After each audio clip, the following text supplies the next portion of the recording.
नमस्ते विद्यार्थी मित्रों। Silver bells Mansarovar Palanpur school के ऑनलाइन एजुकेशन प्रोग्राम में आपका दिल से स्वागत है। बाल मित्रों, मीठे बच्चों, आज हम standard 9th subject Hindi chapter number 7 जिसका नाम है सूरदास के पद। कवि का नाम है सूरदास। तो सबसे पहले हम कवि परिचय देखते हैं। तो सूरदास जी का जन्म सन 1478 ईस्वी सन, निधन सन 1573 ईस्वी सन। महाकवि सूरदास जी का जन्म कुछ लोगों के मतानुसार दिल्ली के पास सिही नामक गांव में हुआ था। कई लोगों का मानना है कि इनका जन्म मथुरा के पास रुकना या रेणुका क्षेत्र में हुआ था। इनका जन्मांध होना भी विवादास्पद है। वल्लभाचार्य इनके गुरु थे। इनकी प्रेरणा से वे श्रीनाथ जी मंदिर में कृष्ण की लीलाओं से संबंधित पदों की रचना करते थे। ये कृष्ण के अनन्य भक्त थे। तो विद्यार्थी मित्रों, सूरदास जी जो थे वो संत कवि थे और श्री कृष्ण भगवान के अनन्य भक्त थे। सूरदास जी जन्म से अंध थे। आप इतना सोचो कि आज की तारीख में, आज की डेट में भी अगर कोई अंधा है तो हम लोग उसको अंधा नहीं कहते, हम उनको सूरदास कह के बुलाते हैं। मतलब सूरदास कितने पॉपुलर संत कवि रहे होंगे, उनकी ये रचना है। विषय प्रवेश देखते हैं। वात्सल्य एवं श्रृंगार रस के वर्णन में वे अद्वितीय है। प्रस्तुत पद में सूरदास की अनन्य भक्ति भावना का परिचय मिलता है। उनका मन सिवाय कृष्ण के कहीं और सुख नहीं पाता। जिन आंखों ने कमल के समान नयन वाले श्री कृष्ण का दर्शन कर लिया हो, वे और देव की आराधना कैसे कर सकते हैं। आराध्य देव का गुणगान सूर ने किया है। दूसरे पद में भी कृष्ण का मनमोहक वर्णन किया है। बाल कृष्ण की चेष्टाओं के माध्यम से बालक कृष्ण का मनोरम्य वर्णन किया है। तो मीठे बच्चों, सूरदास श्री कृष्ण के अनन्य भक्त थे। श्री कृष्ण की भक्ति ही उनके मन को शांति देती थी। यहाँ सूरदास जी के 2 पद दिए गए हैं।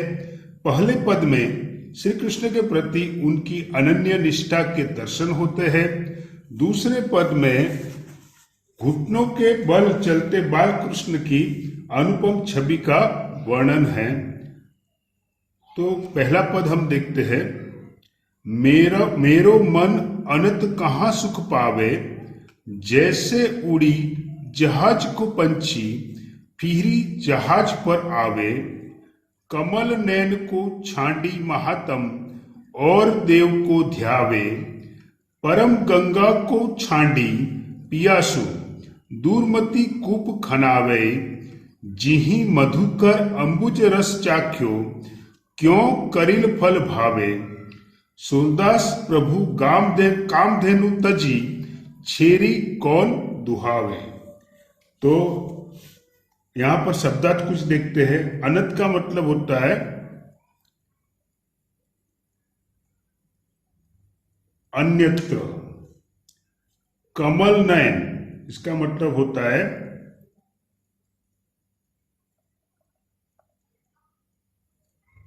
कमल के समान। महात्म का मतलब होता है महिमा।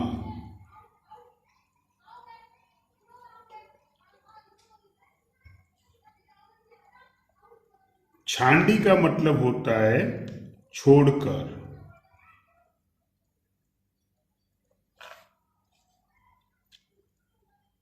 पियासो मतलब प्यासा। खनावई, इसका मतलब होता है खुदवाए। दूरमती का मतलब होता है मूर्ख। मधुकर का मतलब होता है भौरा। अंबुज का मतलब होता है कमल। करील फल, इसका मतलब होता है एक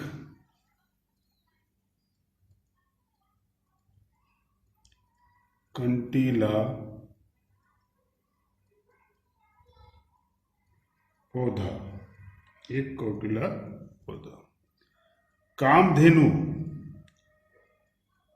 सब इच्छाएं पूरी करती गाय, और छेरी का मतलब होता है बकरी। कामधेनु का मतलब इच्छा पूर्ति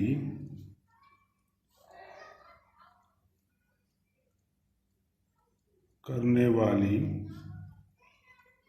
गाय, इच्छा पूर्ति करने वाली गाय।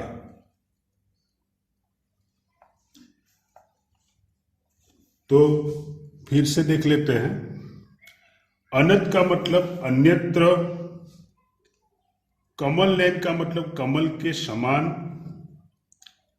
दूरमती इसका मतलब होता है मूर्ख, खनावे इसका मतलब खुदवाए, मधुकर का मतलब होता है भौरा, करील फल का मतलब एक कंटीला पौधा, कामधेनु का मतलब होता है इच्छा पूर्ति करने वाली गाय, और छेरी का मतलब होता है बकरी।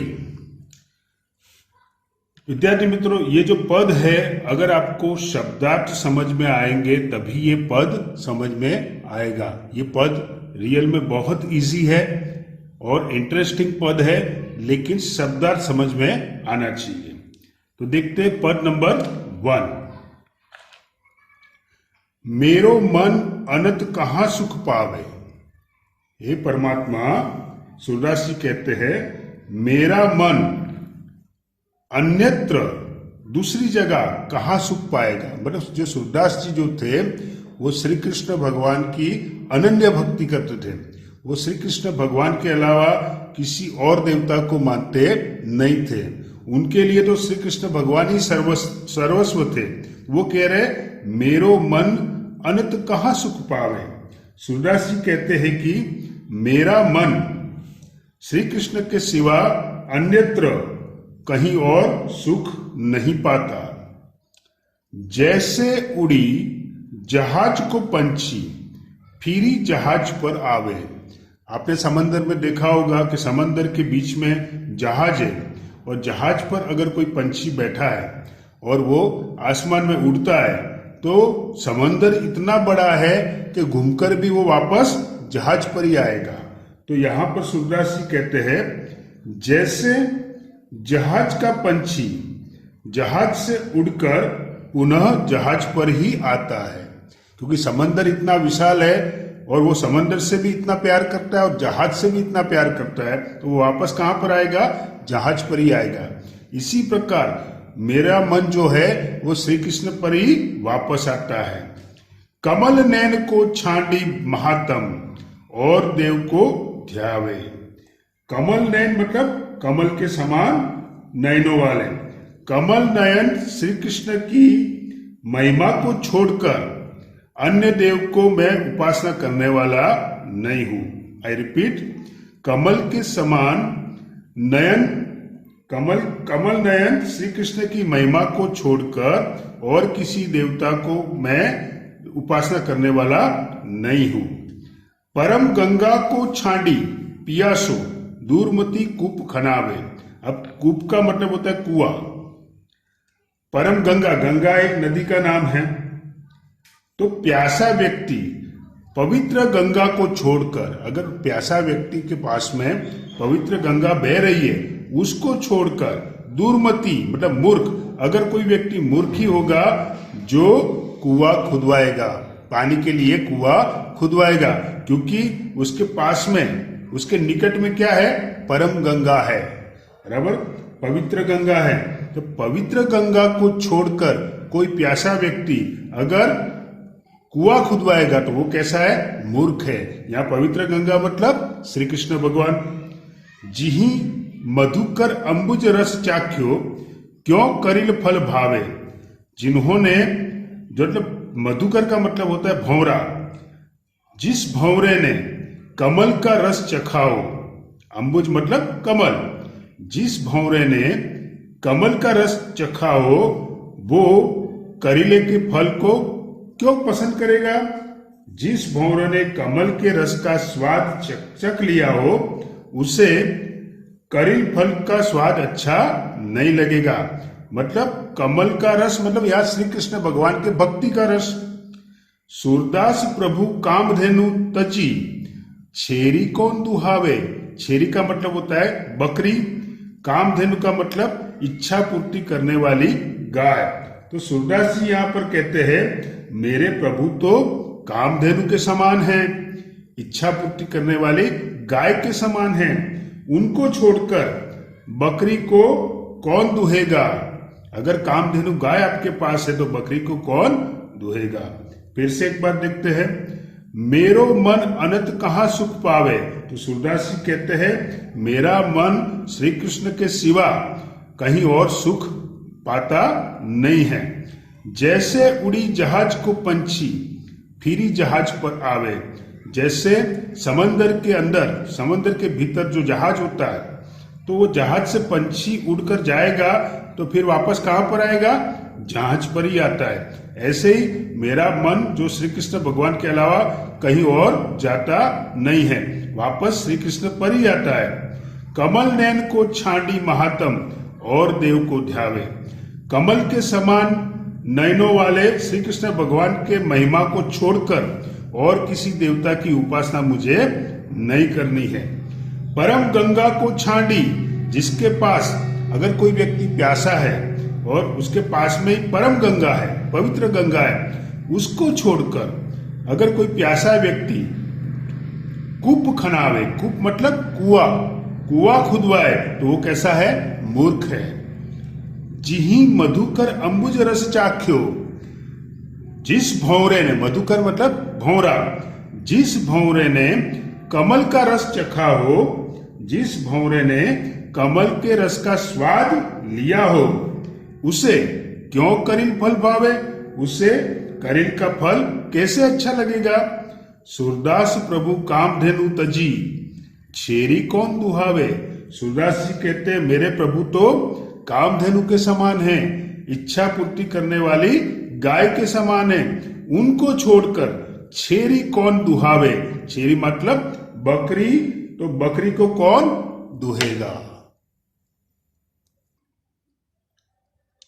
विद्यार्थी मित्रों, पद नंबर 2, पद नंबर 2 में सूरदास जी ने श्री कृष्ण भगवान के मोहक रूप का वर्णन किया है, लेकिन जो पद नंबर 2 है उसके शब्दार्थ आपको अच्छी तरह से समझना होगा और समझकर याद रखना होगा, क्योंकि ये ब्रज भाषा के शब्द है, बराबर। तो यहां पर देखो, फर्स्ट है कर, कर का मतलब होता है हाथ, कर का मतलब हाथ। नवनीत है, नवनीत का मतलब मक्खन, मक्खन। और रेणु, रेणु का मतलब है धूल, रेणु का मतलब धूल।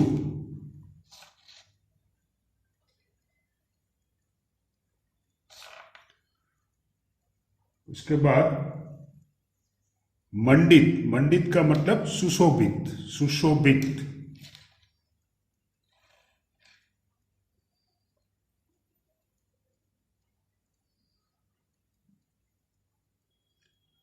मंडित का मतलब सुशोभित।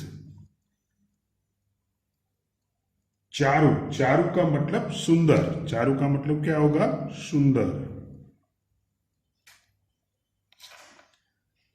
कपोल का मतलब गाल, कपोल का मतलब गाल।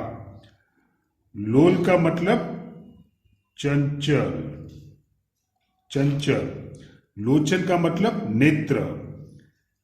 गोरोचन, गोरोचन का मतलब मस्तक पर तिलक करने का पीला रंग का द्रव्य, मस्तक पर तिलक करने का पीला द्रव्य। लट का मतलब होता है, जैसे बालों की लट होती, सिरों के बालों का गुच्छा, उसको बोलते हैं। मत का मतलब मस्त, मधुप का मतलब होगा भौंरा, मधुप का मतलब भौंरा। और कठुला कंठ, ये आपको याद रखना है, चांदी, चांदी का आभूषण, चांदी का आभूषण। केहरी नख, इसका मतलब होगा सिंह के नाखून। अब ध्यान रखना, केहरी नख मतलब सिंह के नाखून। और राजत का मतलब होता है सुंदर, सुशोभित। और कल्प, कल्प का मतलब होता है 4,32,00,000 वर्ष, ऐसा हमारे शास्त्र में लिखा है। 4,32,00,000 वर्ष कल्प। मैंने पेंसिल से लिखा था, मैं बॉल पेन से लिख रहा हूं। 4,32,00,000 वर्ष, ये हमारे शास्त्रों में लिखा हुआ है।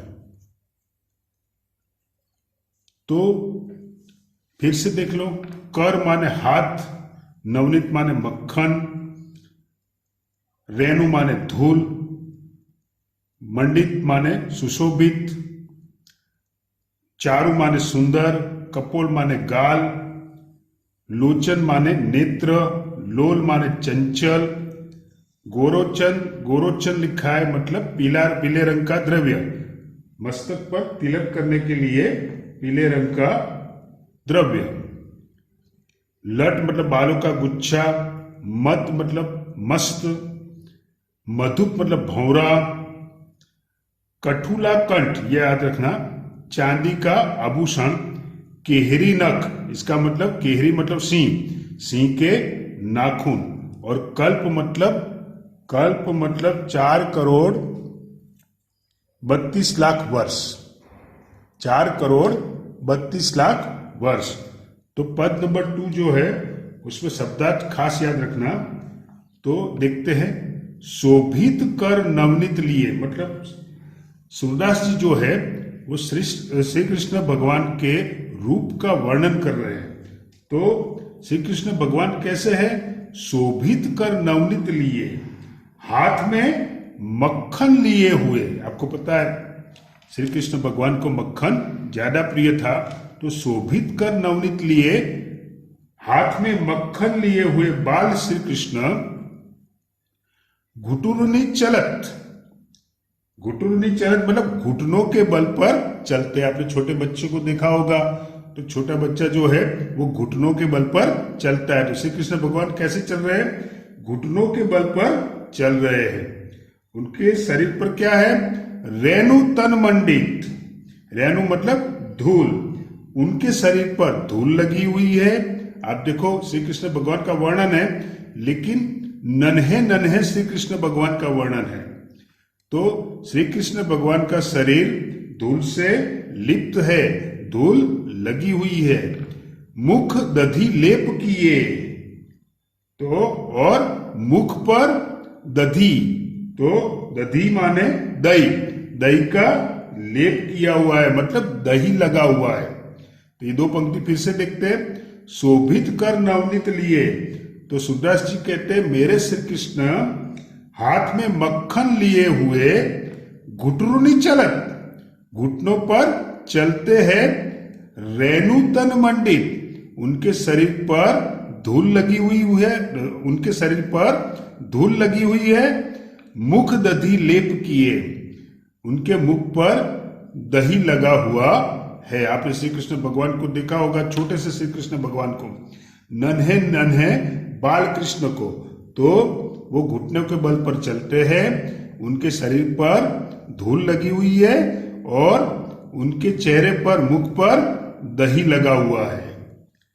चारु कपोल लोल लोचन गोरोचन तिलक दिए। चारु माने सुंदर, तो चारु कपोल, कपोल माने गाल, तो श्री कृष्ण भगवान के गाल सुंदर है।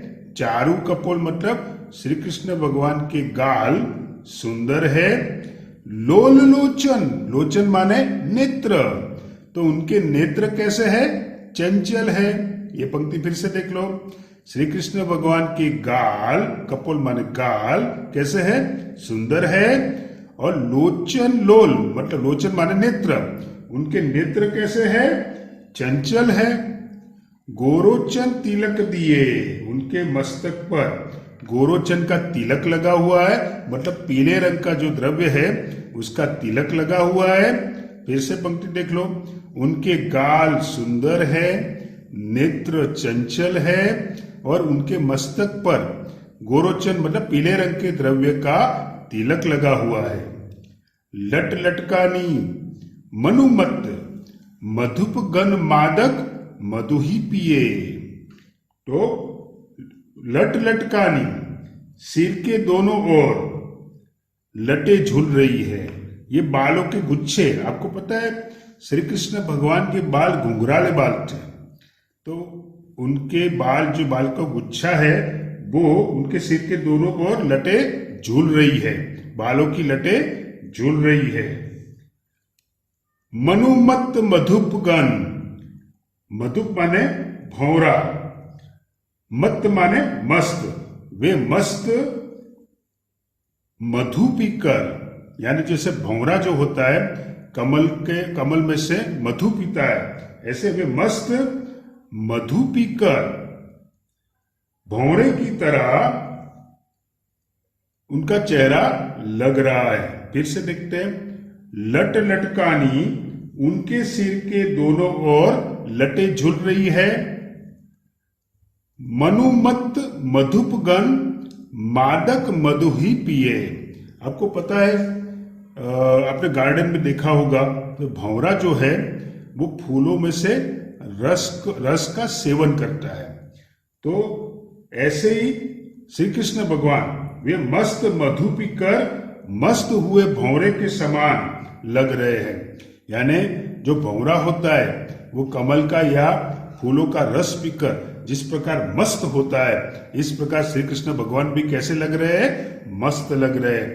मधुप मतलब भौरा। भौरे की क्या आदत है?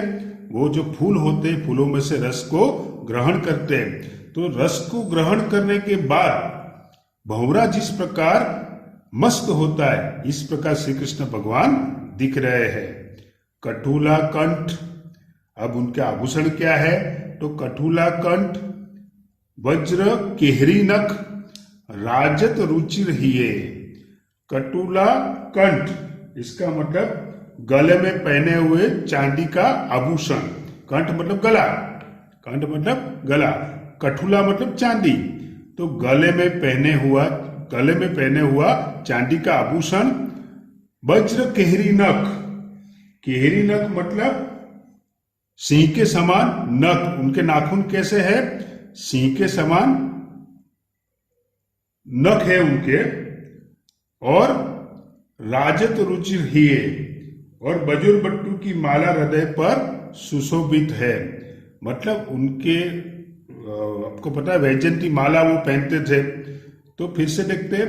कटुला कंठ, कटुला कंठ मतलब चांदी का आभूषण है, गले में चांदी का आभूषण है। फिर केहरी नख, इसका मतलब बगनखा या सिंह के समान नाखून है। और राजत रुचिर हिये, इसका मतलब गले पर वैजयंती माला सुशोभित हो रही है।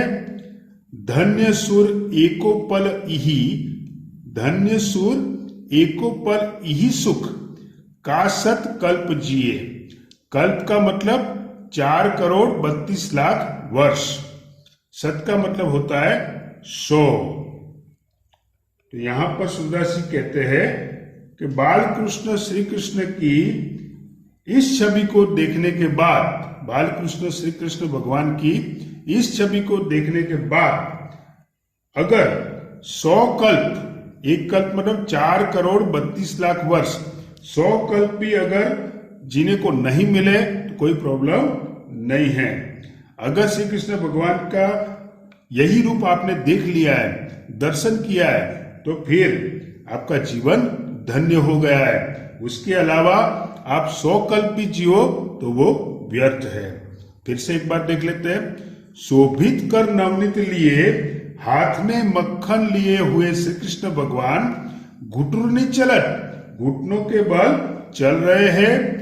रेणु तन मंडित, उनके शरीर पर क्या है, धूल लगी हुई है। मुख दधी लेप किए, उनके मुख पर दही दही लगा हुआ है। चारु कपोल, उनके गाल सुंदर है। लोल लोचन, उनके नेत्र चंचल है। गोरोचन तिलक दिए, उनके मस्तक पर पीले रंग का तिलक किया हुआ है। लट लटकानी, उनके चेहरे पर क्या है, बालों की जो लट है वो लटक रही है। मनुमत मधुपगन मादक मधु ही पिए, जिस प्रकार मधुप मतलब भंवरा पुष्पों का रस पीकर जैसे मस्त होते हैं, ऐसे ही श्री कृष्ण भगवान मस्त लग रहे हैं। कटुला कंठ, उनके गले में क्या है, चांदी का आभूषण है। वज्र केहरी नख, वो बाघ नखा मतलब सिंह के समान नाखून है। राजत रुचि रही है, मतलब गले में जो बैजंती माला है उससे वो सुंदर दिख रहे हैं। धन्य सुर एकोपल इही सुख, सूरदास जी कहते हैं कि बालकृष्ण श्री कृष्ण भगवान की यह छवि देखने के बाद और इतना सुख मिलता है कि काशत कल्प जिए। अगर श्री कृष्ण भगवान की यह तस्वीर आपने देखी है, इस छवि का सुख जो मिला है, तो जीवन कैसा हो जाएगा, धन्य हो जाएगा। फिर 100 कल्प तक जीने का कोई अर्थ नहीं है।